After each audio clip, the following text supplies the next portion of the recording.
Hello everyone. Today I'm looking at a rather special phone, the MindOne Pro. It's only a square, about half the size of an iPhone. The overall design is quite exquisite and pleasing.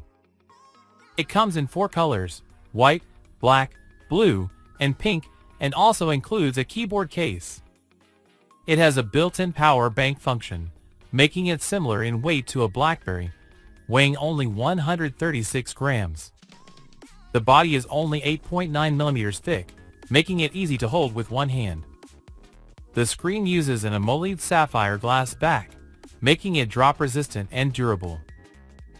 One interesting design feature is the 180-degree rotating camera, used for both still photos and selfies. It uses a 50-megapixel Sony main camera lens, and I quite like the rotating design. It feels very unique.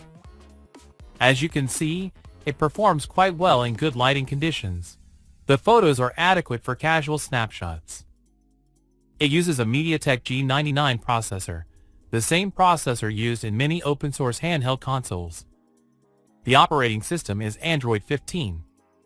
It handles everyday tasks like typing, browsing Xiaohongshu and Douyin, or playing retro games without any problems.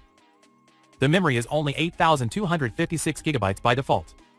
The network is only 4G, no 5G. The official explanation is to avoid high power consumption and overheating issues. Long pressing the top button will bring up a professional mode.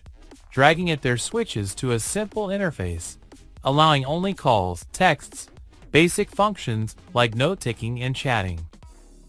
If you want some quiet time, you can activate this feature, which also includes AI chat. The phone also has a built-in vSIM card. Supposedly, you can top it up for international travel and get internet access upon arrival. I wonder how stable it is in actual use. Currently, the price on domestic platforms is around 2,000 to 899 renminbi, which feels a bit expensive. It might struggle with demanding games like Yuan Shinning Chao due to low frame rates. It's probably only suitable for casual games like Honor of Kings. However, the square screen itself isn't ideal for these games. Its 2,200 mAh battery has an official battery life of about 16 hours, and with heavy use, it can probably last a day. It's quite suitable as a backup phone, or for people who aren't overly reliant on their phones but want a space-saving backup, or those who love its design and are willing to use it as a digital accessory.